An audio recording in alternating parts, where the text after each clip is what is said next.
ॐ श्रीगुरुभ्यो नमः हरि ओम् सरस्वति नमस्तुभ्यं वरदे कामरूपिणी विद्यारम्भं करिष्यामि सिद्धिर्भवतु मे सदा सदाशिवसमारम्भां शङ्कराचार्यमध्यमाम् अस्मदाचार्यपर्यन्तां वन्दे गुरुपरम्परा ॐ सहना भवतु सहनौ भुनक्तु सह वीर्यं करवावहै तेजस्विनावदीतमस्तु मा विद्विषावहै ॐ शान्ति शान्ति शान्तिः।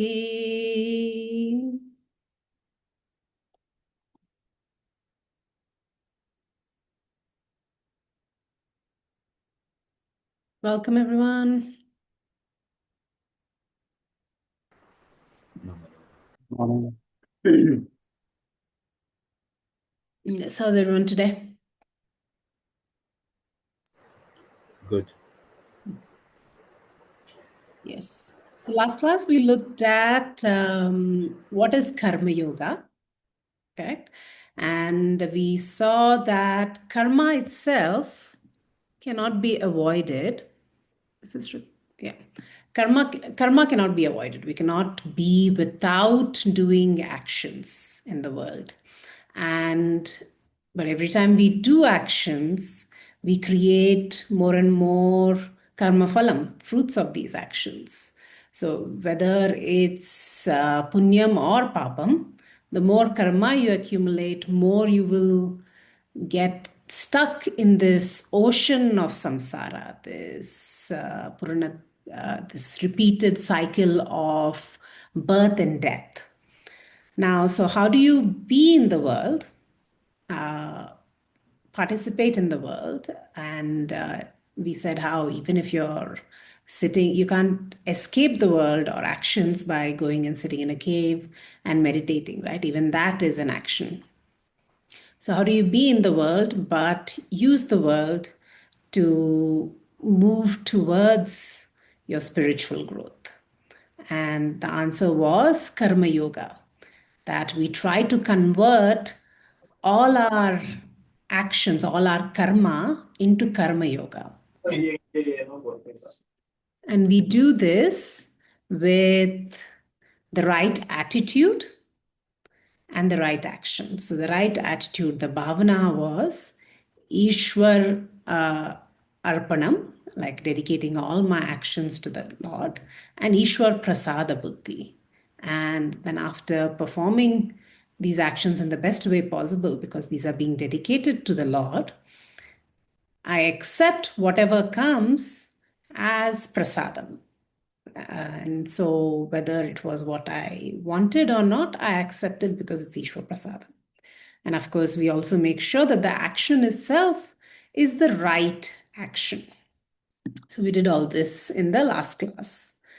Now, we saw that Karma Yoga will help you reduce this binding nature of your ragadvesha, of your likes and dislikes.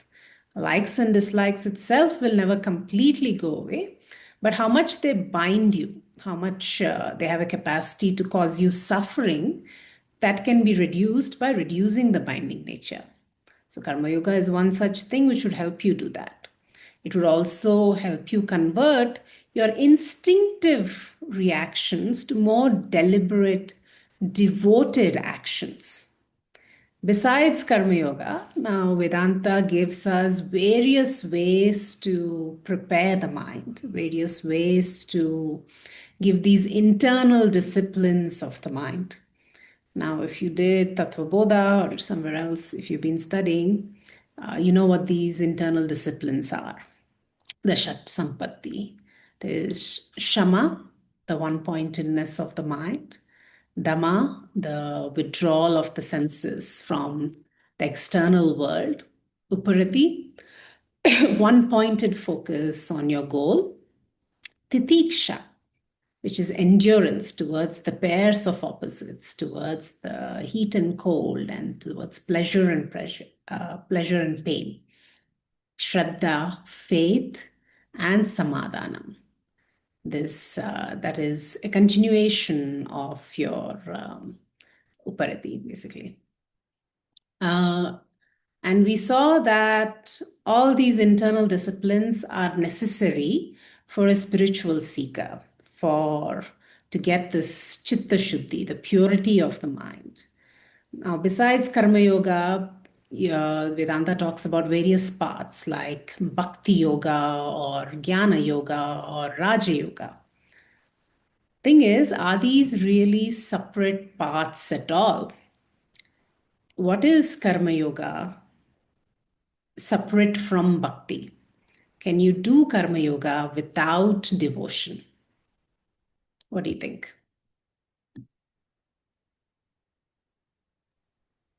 I don't think it's possible to do it without devotion. I could be wrong. Absolutely. And because whole bhavana we're talking about, the first right attitude, it's all about devotion. It's Ishwar Arpana Bhavana and Ishwar Prasada Buddhi, right? So you cannot really have Karma Yoga without this attitude of devotion. So in that sense, Karma Yoga is not really different from Bhakti. And when we come to Jnana Yoga, what is Jnana Yoga? It's this knowledge of myself, the desire to inquire about myself, the desire to inquire about the Lord. This desire is also very devotional.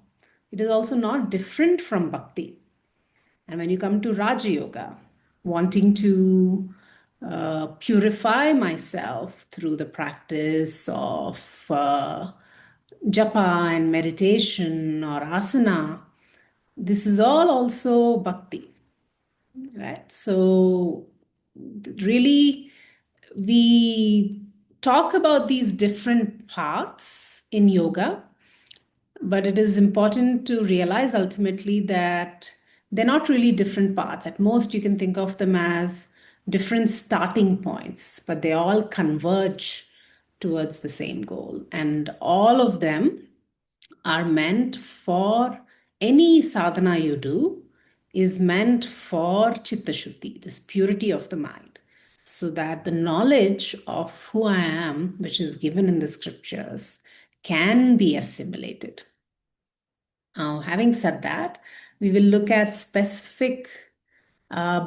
more specific bhakti yoga practices, right?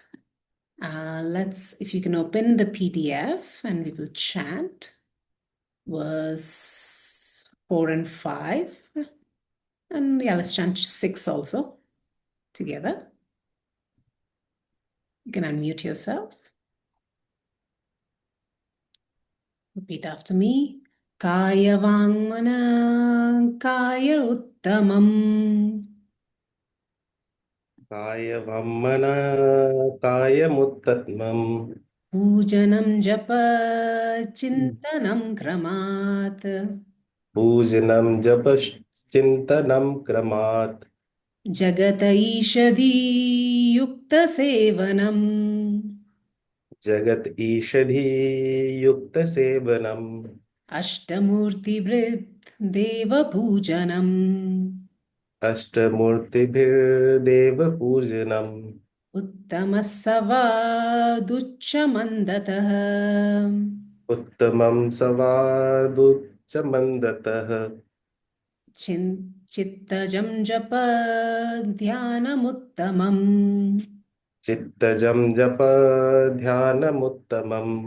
Thank you, Sujit. Yes.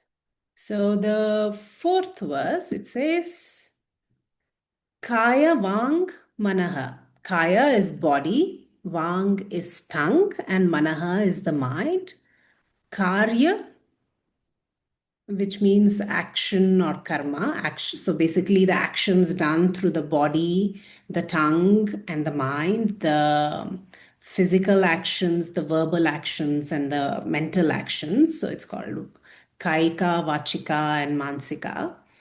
Pujanam, Japa, Chintanam. So these are the ones done with the body is puja.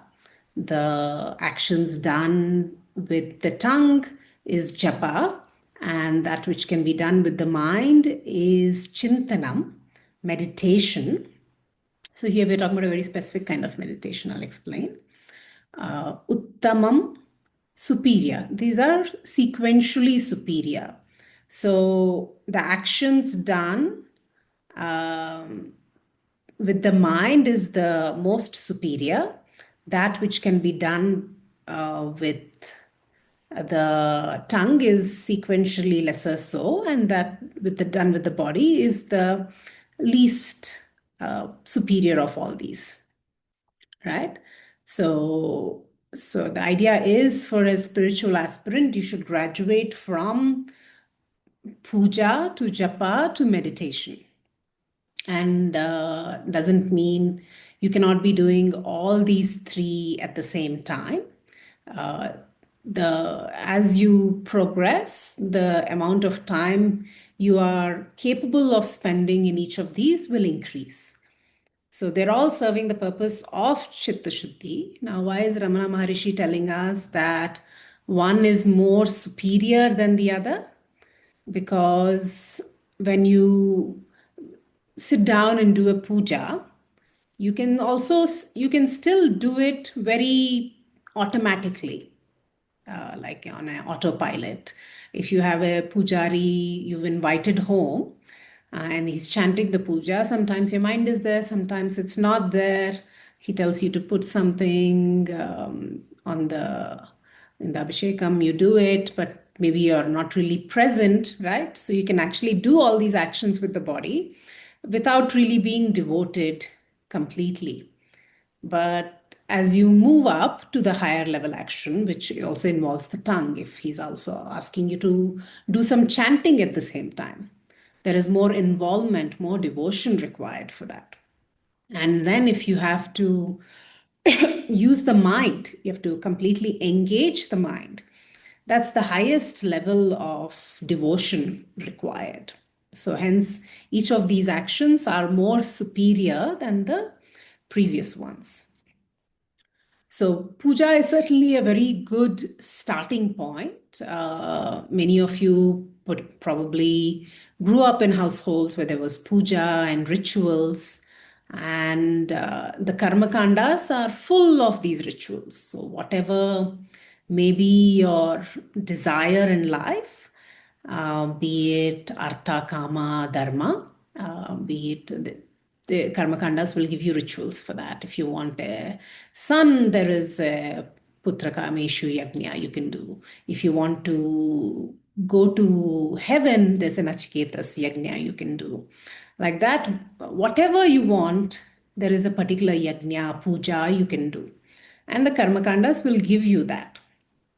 Now, if you grew up with these around, you know, specific kinds of pujas that you can do, you can continue doing that, right? But however, what if we also talked about before how initially when you're doing these rituals part, the primary goal becomes the worldly benefits, and the secondary goals is the purification which happens. And as you mature on the spiritual path, this priorities reverse. So as you are going towards moksha, you're going towards wanting to realize yourself, you would only be concerned with chitta shuddhi. Because what use is all these things of the world, which are impermanent, transient, cannot give me lasting happiness, when what I am looking for is that permanent. So you would start using all these to seek that one permanent thing. And this is a graduation which will naturally happen over time. You don't have to force it. You don't have to decide this is what is the goal I'm going to have. At most, you can keep using your discernment, you can keep looking at, if the thing I'm going after, why am I doing it? Is it going to fulfill something in me? And yes, the answer might be right now it's fulfilling some need I have. And you can choose to pursue it. But then you can also at the same time practice discernment and ask, but what is it that I'm ultimately seeking? Will it give me that? Right? And the Shastra says that if material benefits is what you're seeking, then all these rituals which are given, they have to be done very precisely. So they will be, that's why often people call a pujari home to do these particular kind of pujas, because there is a particular way it has to be chanted, the particular kinds of motions which have to be done with the hands, and some very specific kinds of offerings which have to be made. Now, what if you've not learned how to do all this? Then how can puja benefit you? And so the good news is, if the material benefits is not what you're after, what you're seeking is the ultimate. You're seeking that ultimate happiness. And for that, we know all these are mainly useful just for chitta shuddhi, right? Then it doesn't matter. Then it doesn't matter if Lord Krishna says, it doesn't matter if you mispronounce a few things, or you don't do the complete actions. Lord Krishna in Bhagavad Gita says, I will take anything which is offered with devotion, be it a leaf or flower or water.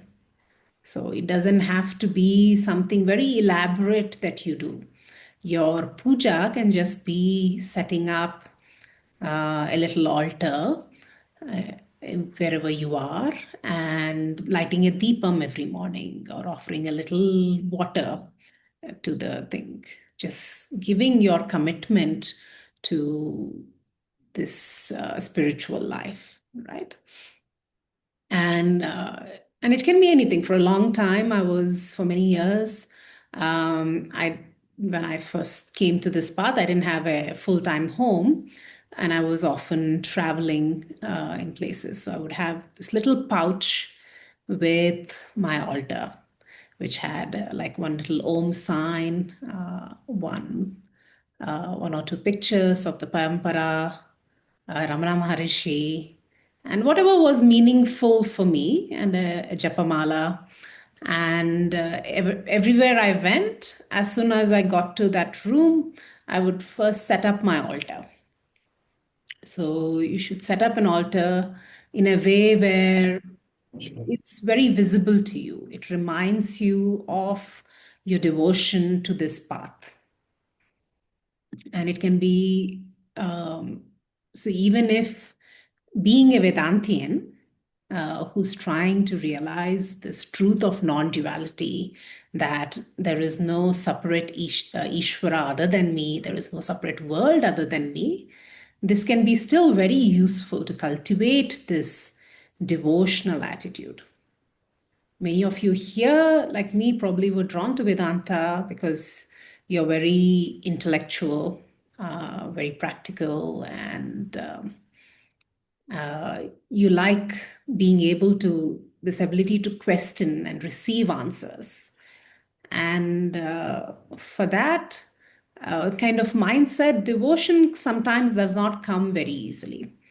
For many other people, it comes very naturally and easily. So you have to do this loving kind of superimposition, cultivate this devotion, because ultimately, if there is nothing other than you, what's there to not love? Everything is you, so you can be filled for love, with love and devotion for everything.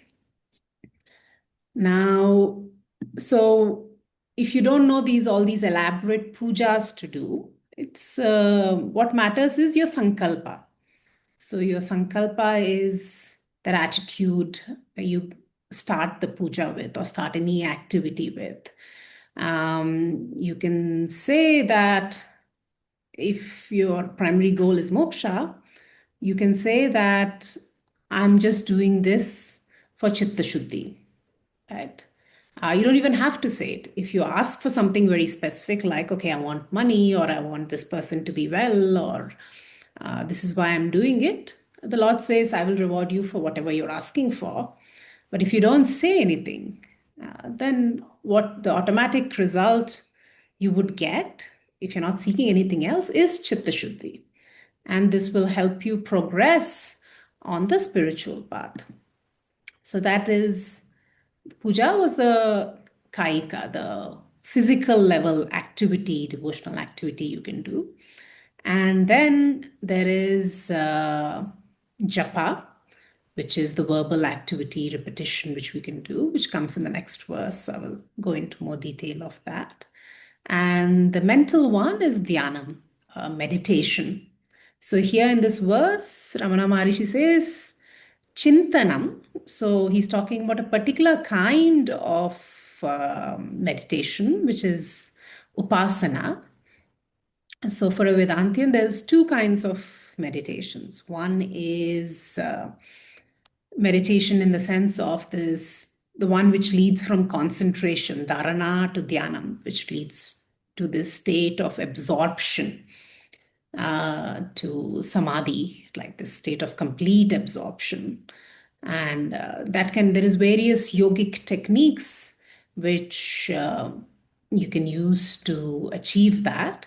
One of the common ones is mantra-based upasana, chanting a mantra mentally till such time it can lead you to a complete absorption. And once you come on the Vedantic path, there is also a different kind of meditation called Nididhyasana. Right? That is meditation on myself. Now, Ramana Maharishi is very famous for talking about this inquiry. Who am I? So, is this meditation just sitting and inquiring, who am I, and see what comes up? No, that is not it. That is, it works. It worked for Ramana Maharishi because he already had an exposure potentially from previous lifetimes. But he himself said that this is not the path for everyone. Most people need a preparedness of mind for this realization to happen. And for most people, it is useful to take the support of scriptures to come to this realization. So, on this Vedantic part, what meditation really means, this Nididhyasanam part of meditation means, is your this learning, this knowledge comes to you in three levels. The first level is Shravanam, which is what you're doing right now, which is listening to the teaching from an acharya of a lineage who also had a teacher who they received this teaching from. And what happens at the after Shravanam? After Shravanam, your answers are all the questions you had about who is God, what is this, how did this creation come to be, who am I? All these answers are given, like what law of karma, so many things. All these answers are there. But once, though you have the knowledge at the end of Shravanam, do you believe all of it? I'm telling you, you're this infinite, eternal, all pervading being. Do you believe me? There might be doubts, like you might have doubts, like you might believe me because you have some level of trust in me, but you will have doubts, like, but if I am this, if I am everything, then why do I suffer? Right? If I have unlimited capabilities, then why do I feel so limited? How can this Almighty Ishvara, the executor of the law of karma itself, the creator, preserver, and destroyer of this world, be the same as me? So you'll come back, you'll ask questions, you'll contemplate on the knowledge, you will do even more listening. till such time all these doubts are completely resolved. Right? So that is the next stage, which is mananam, contemplation on the knowledge. So in this stage, you might come back to the teacher, ask questions, to listen to more texts and stuff. And the end of that mananam stage, you will have doubtless knowledge. So now you know what the Shastra is saying. You no longer have a doubt about what the Shastra is saying. And yet you might find that you're not really enjoying the benefits of this knowledge. You're still getting caught up in the world, and the world still seems to have a capacity to make you suffer. You still find yourself longing and craving for things. So this benefit that the Shastra promises, which is mukti, moksha, freedom from suffering, you're not enjoying.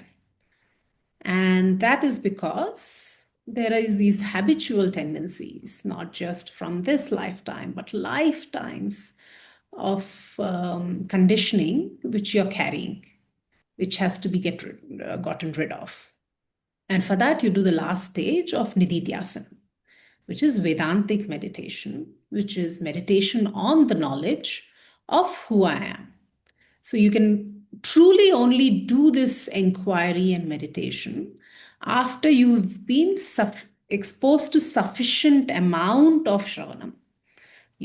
That's why we say this is a long-term systematic learning that you want taken. It's not, Swami Paramarthananda says it cannot be a crash course, because anything which you learn in a crash course can only crash.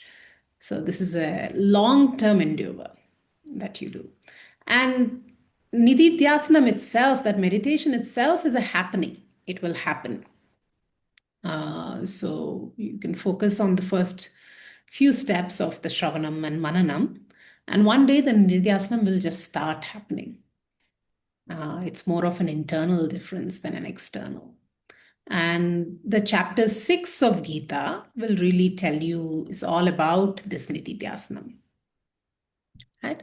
And even once you come to nididhyasanam, you can still do the other kind of meditation, which is this chintanam, which is upasana kind of meditation. So, which is builds your capacity for this kind of, builds the capacity of the mind. Any questions?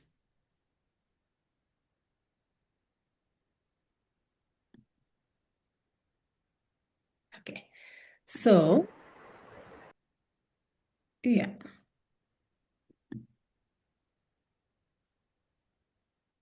Himanshu, did you have a question? Yes, I was just moving on that you said Nididhyasan is actually a meditation, right? Yeah. But somewhere, Swami Vivekananda once says that, Nididhyasan is basically manifestation of the divinity in life. So it's about uh, whatever you've done in Shravan and Manan. Mhm. It's about if it starts manifesting in your life, that process itself is Nididhyasan. So is Nididhyasan an activity, or it's like a state over a period of time where the absorption is happening and it's manifesting for you in your daily life? Can be. So the nididhyasana, that's absolutely correct. So in the sense, you can sit down and start, I mean, once you've been exposed to sufficient amount of knowledge, you can sit down and try to hold the thought of who am I, right? And it'll become a bit clearer after the next verse. But basically, you can externally it might look the same. You can sit down and start thinking about myself, Brahman, and if the mind has been sufficiently purified, you will have an unbroken stream of thoughts on myself, right? And this unbroken stream of thoughts about myself can lead to a complete state of absorption. Uh, so what Swami Vivekananda is saying is that when you reach the meditation itself, that is not in your control. That is a happening. You can choose to sit down, you can choose to contemplate on the teaching, and whenever the mind wanders, you can choose, use your free will to bring it back to the subject. So, all this you can do. But when the absorption itself happens, that's a happening. And when the knowledge is sufficiently, you're sufficiently filled with this knowledge, like they say, we talk about it like soaking a pickle. If you're making a lemon pickle, initially when you put the lemon pieces in that mixture, it won't have caught on. It has to soak for a sufficiently long amount of time for the flavor to really come into the lemon pieces. So it's kind of like that. So when you've soaked enough in this knowledge, then you no longer even have to sit and say, I mean, it's very useful to continue doing it, but you don't no longer have to sit and say, I will meditate on this knowledge. It will happen instantaneously, automatically. A student of Vedanta who's been in this knowledge sufficiently, majority of their time will be fixated on this knowledge. Today, 99.9%, I mean, before coming to Vedanta, 99.9% of your thoughts are about the object, about the external world, right? How much of the time are you really focused on the subject, which is yourself? All your thoughts are about the external objects, worries about the future or guilt about the past, all this planning and things like that. But when that capacity to this meditative tendency, this discipline of the mind is there, more and more of your thoughts will be on yourself, on the subject, on your true self. So in that sense, nididhyasana will happen all the time. Does that answer? Yes, thank you. So now next verse, it says Jagata Ishadi Yukta Sevanam Ashtamurti Brit Deva Pujanam. So the previous verse gave us the three kinds of devotional activities you can do, the Kaika, Vachika, and Masika. And now each of these verses are breaking them down into further. So this verse is talking more about puja, the kaika bhakti that you can do. So Jagata Sevanam, serve the world, Ishadi, understanding it is the Lord, knowing it is Yukta, connected, Ashtamurti Prit, the Lord endowed with the 8 forms, Deva Pujanam, it is the worship of the Lord. So it's basically telling us that what kind of puja should you do?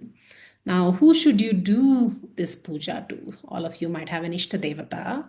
One of you might like Ram, one of you might like Krishna, another might like the Devi. Which of these Devatas should I worship? And Ramana Maharishi is telling us, worship, do this worship by serving the world, understanding this whole world to be the Lord itself, knowing that this whole manifested world is nothing but the Lord. It is the Lord endowed with the 8 forms, and hence do this worship.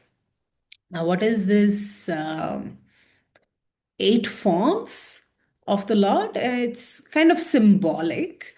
It says, so the 8 is made of the 5 Pancha Mahabhutas, the 5 elements of earth, water, fire, air, and ether, which all the manifested inert world, actually non-inert, sentient also, but just symbolic here, which all the manifested world is made up of these 5 elements. That's symbolic of the whole inert world. And Then there is the other two are Surya and Chandra. Surya or the sun to represent all the heavenly bodies which are self illuminating in nature. So basically, all the suns which exist, which have their own, which are self illuminating, and the Chandra or the moon to represent all the non-illuminatory, so all the planets and all the satellites around the planets which don't have their own light but borrow the light from the sun. Chandra is to represent all that. And finally, the eighth is Jiva, the human Jiva, but to represent again all conscious beings in this existence. So, what is the eight forms of the Lord? It's the five elements, the sun, the moon, and all living beings. So, in the sense, everything. Right? So, some of you have done some other texts where you have seen how does this manifested world come to be. We are talking about non-duality. We are saying there is no separate world separate from the Lord, right? So whenever we see any intelligent creation, normally there is two components. There is the material and there is the creator. There is a material cause and there is an intelligent cause. So if I see this cup right now, the material is clay, and there was an intelligent cause, which was the potter who made that lump of clay into this cup. And that's what we usually know things to be. But when it comes to this world, we are saying there is no separate material from the creator. And it might seem strange, but even in nature, we have some examples like that. So if you look at Shastra gives us the example of a spider's web. What did the spider's web come out of? Was there any material separate from the spider? The web came out of the spider itself. And if the spider is done with it and wants to take it back, it can even pull back the web within itself. Or you can think of the example of the dream world, which is a lower level of reality. But what did the dream world come from? It came from yourself. It came from the intelligent you. It came from your mind. And there are other sentient beings in that dream.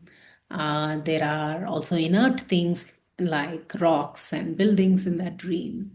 But all of that came from yourself. And when you wake up, it will resolve into yourself. So, like that, this whole manifested world came from that Lord. And it will also resolve finally into the same Lord. So, there is no separate world from the Lord. So, with this knowledge, you can expand your puja, your devotional activities to a higher degree. So initially you're sitting in front of the altar in your puja room or going to a temple and doing the puja. But if you expand your view, the whole world is your puja room. And how is this more beneficial? Because now your devotion no longer has to be limited to a time and place, because you're always in the world and the whole world is the Lord. So every moment you can engage in this devotional activity. Initially, all of us, most of us will start with the Ekarupa Ishvara Darshan, which is, Ekarupa Ishvara Puja, which is praying or bhakti to Lord of one form. So your Ishtadevata, one particular Lord. And as spiritual maturity increases, you might start to appreciate that the Lord is not just in this form of Shiva, which I like, but the Lord is also in this form of Vishnu. It's also in the form of Devi that my neighbor might be worshipping. All these are the different manifestations, different powers of the same divinity. So Hindus don't really have hundreds of gods, as they say. Basically, there is only one God for in the Sanatana Dharma, and all these different manifestations, different deities we have, is to build our capacity to build our devotion to more and more things. To build. So that's why we have deities in the form of human, in the form of male, female, in the form of animals, in the form of the sun and the moon, in the form of trees, right? We worship everything because ultimately the view of Sanatana Dharma is everything is this Lord. So treat that whole world as your puja room and then serve that world. So from Ekarupa Ishvara, you move to Anekarupa Ishvara, which you start appreciating the Lord in various forms to reach the view of Vishwarupa Ishvara. That is the, the understanding that everything in this manifested world is the Lord itself. And from there, you move on to knowing that that is also me. So that this verse is not talking about that, but that's the ultimate goal we're moving towards. Because without this gradual building of devotion, if you try to see yourself as the Lord, what will happen? You will get caught up in this ego, right? First of all, that understanding of I itself is very wrong. So you might end up with this big inflated ego about this mask that you're carrying around instead of getting into the real inquiry of who's that I. So hence we slowly build that devotion. And how do we slowly build that devotion is recognizing that nothing I come across is different from the Lord. So you do service to all living beings. So traditionally, in a lot of homes, many of you might have a tulsi plant representing the entire plant kingdom, and you will water this tulsi every day. Many homes traditionally had a cow that they would feed, that representing all the animal kingdom. And typically, they would also feed one hungry person every day, representing service to all humanity. So you can have your own versions of how you do this service to the world. And every night when you go to bed, you can ask yourself, have I done something to serve each of these? Right? Or has the day been absorbed in selfish pursuits? So serving other humans can also mean giving a kind word to someone, giving a smile to someone, helping someone with a very small activity.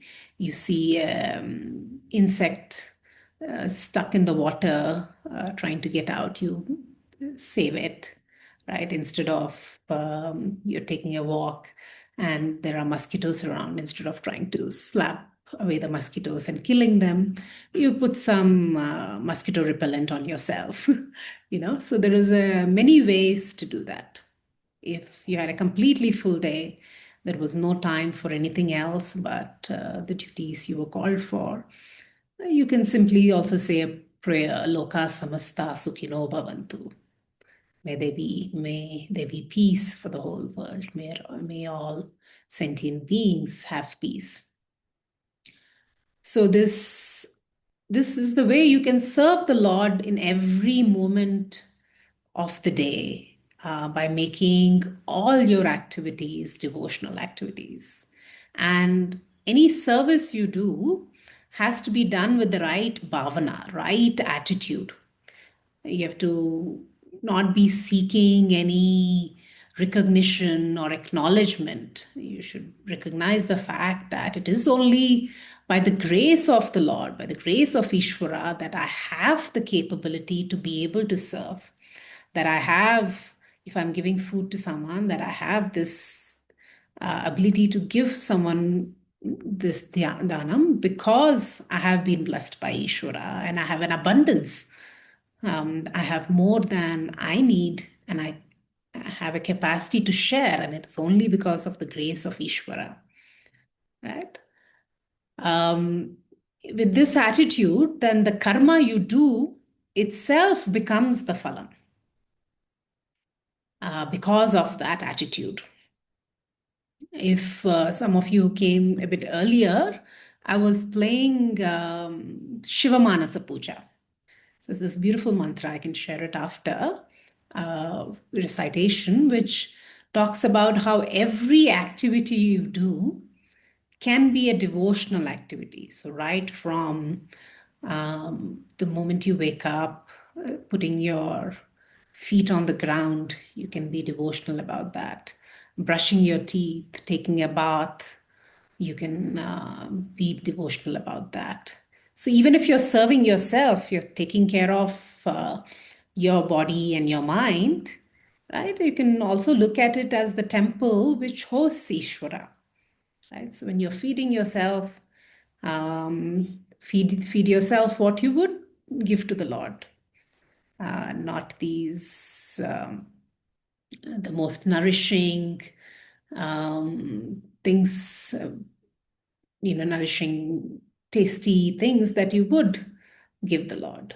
So treat your body as that temple. So when you take care of it, go have some exercise or give yourself a good massage or rest the body when it's tired. It's all this is devotion to you, is devotion to the Lord also. When you take care of a sick child or a sick family member, that is also a devotional activity. So you can convert every activity you do into that devotional activity. In our culture, actually, we have a prayer for, like, right from brushing your teeth to taking a bath to eating, there is a prayer you can do.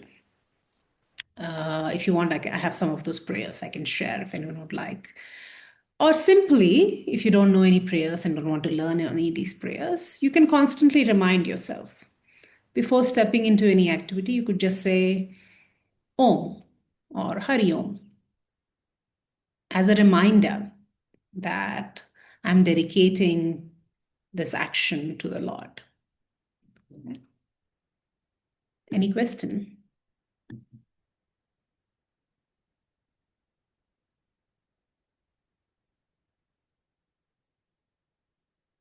So in the end, yeah, Prabhat, you would like to ask? Yeah, to me, it seems like we're reinforcing duality by doing all this. Um, like I think it was Adi Shankaracharya who said who sort of discouraged deity puja or because he thought it reinforced that God is separate from you. So um, That's an excellent yeah, question. And which is why I was talking about the stages of devotion, right? So what is the stages? You're moving from this Ekarupa Ishvara to Anekarupa Ishvara, to various forms of the Lord, to Vishwarupa Ishvara, where you're trying to recognize that everything is the Lord. And from there, you will come to the understanding that, and I am not separate from that Lord. So this particular verse is not yet talking about that. The later verses will do. And as I said, so duality is the path we are taking. The destination is non-duality. So if you directly go into inquiring, who am I, right? And trying to recognize myself as this eternal, absolute being, without sufficient purification, there is the danger that you will um, build an even bigger ego. You could build an even bigger false identity. Because ultimately, if I recognize that I am Brahman, I am all there is, then so are you, right? So is the dog crossing your path. So you cannot But have. but even that's just a thought, right? I am the body, I'm Brahman, they're both equal to me. There's no difference, right? Like it's just a idea in my head. The thought comes in that I'm the body, the thought comes in, no, I'm not the body, and I'm Brahman. To me, they're just thoughts. It's like a movie playing in your head. Um, it's the I amness is the constant, right? Yeah, The in the end, you will realize, or all of us will realize, there was nothing to realize. That I am that Brahman, I always was, I always will be. So there was nothing I had to do to achieve this Brahmanness status. I was always eternal. Yet I suffer, right? Right now, I don't realize myself as this one truth, so I suffer. So we do this play acting of a sadhaka, of an inquirer who's trying to realize the self. And but but there's nothing wrong with suffering, right? Like it's just part of the universe. It's like you can't choose light. You've got to choose light and darkness, right? Because that's the complete universe. Mhm. So you can't say, I just want happy thoughts, or I just want to be happy all the time. It just doesn't work that way. So even if you're self-realized, doesn't mean that nothing bad happens in your life. Like you'll get sick, you'll get tired, you'll get The difference is for a realized person, so even realized Jivan Muktas to live in the same world as we do. And as you say, you cannot even, even Ramana Maharishi had cancer, had throat cancer. And there are many of these special beings who suffered from various things. The I think difference is you cannot. Ramakrishna Paramhans had throat cancer, not. Right. I forget what Ramana Maharishi had. No, I don't think he had any ailment as such, from whatever little I remember. Throat Oh, cancer was Swami Ramakrishna Paramhans. okay. Thank you. I might have Yeah, missed. yeah, mixed it up. No worries. Thank you. So many of these great beings also had these situations which had a cause for suffering. So the difference is pain is inevitable. These good or bad situations which come to you are inevitable. Once this body has taken birth, the prarabdha karma has been set in motion and it has to play out. So even if you achieve moksha in this lifetime, that karma will play out. Whatever situations were meant to come to this body in this lifetime will come. So pain is inevitable, but the suffering is optional. So, and that is what moksha means, that it is the freedom from that suffering. It is knowing that, so today, if someone close to us dies, right, we would feel an immense amount of suffering. Why? There are people dying every day, every minute, every second, but that doesn't cause us the same amount of suffering. But if someone close to us dies, we feel an immense amount of suffering because we think, oh, this is my family or my friend. The sense of minus. And where is this sense of minus coming from? It's coming from the wrong sense of I. So I'm thinking I'm Spandana, and hence this is my friend. This is Spandana's friend, and hence if Spandana's friend passes away, Spandana feels a lot of suffering. But if it was someone thousands of kilometers away, passed away, I won't suffer the same way. Why am I suffering? Because of this wrong sense of I-ness and my-ness, ahamkara and mamakara. And that is why the suffering is happening. That is what we're trying to resolve. And you will see that as in the same family, when a tragedy strikes, the situation could be exactly the same. Maybe two siblings lost a father, right?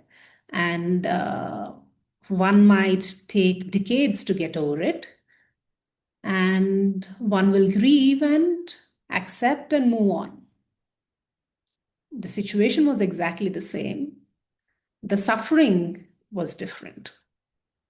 And the suffering is because of ignorance. That's what we're trying to resolve. So, yes, you cannot have just happy thoughts in your mind all the time. But when these disturbing thoughts come, when this worry comes, you recognize that you start to witness it more and more. There is a distance between you and those thoughts. So you witness the thoughts and you witness, yes, the mind is undergoing a disturbance right now. But you see it all as a play.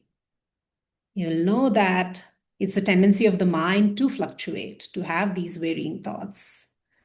And you will be able to then not get completely caught up in those thoughts, kind of like watching a movie.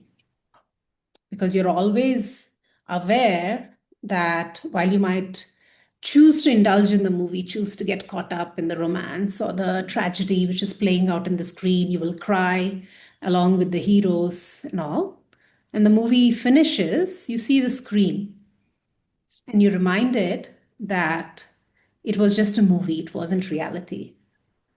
For a realized person, it's basically always being aware of that screen. Does Yeah, that? no, I can see that, and I agree. I just trying to see how devotion helps. That's all. With the devotion, like karma yoga, bhakti yoga, all these sadhanas we're talking about will help with that purification of the mind. Because the truth we have to realize is very simple, yet we're not realizing it right now. It means that the mind is not sufficiently prepared right now. Yeah. And yes, so I did less than I thought. I didn't get to chapter verse 6, but I hope it's okay. So with service is also puja, like we say, and ultimately that knowledge we are trying to get to. Devotion and knowledge are also the same. So everything is the Lord is devotion. I am everything.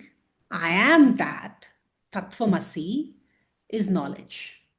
The two sides of the same coin. Right? Hopefully that answers your questions more. So from this devotion, we are getting to knowledge. It's just which angle you look at it from. Everything is the Lord is devotion. I am everything is knowledge. Both these sadhanas are meant to help you realize that ultimate truth.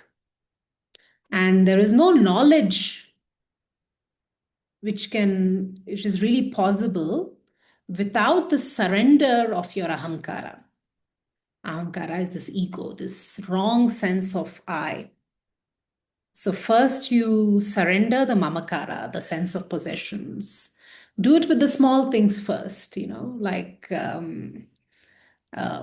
this, it could be like, this is my phone, and if the phone breaks and the screen cracks, you might feel a lot of pain. But if it's happening with, your friend drops their phone, you'll be like, oh, that's too bad. You'll feel bad for them, but you won't feel the same. My phone got broken. So you practice with the small things. Try to let go of the attachment for all these small, small things. When you see yourself suffering because of these attachments, inquire into it. This is all preparation for when you have to give up the thing you're most attached to, this body, at the time of death. So everyone, the main suffering happens at the time when, old age strikes, the body is weakening, and death is looming. So all this giving up of mamakara is ultimate preparation for when you have to give this body back to the Lord.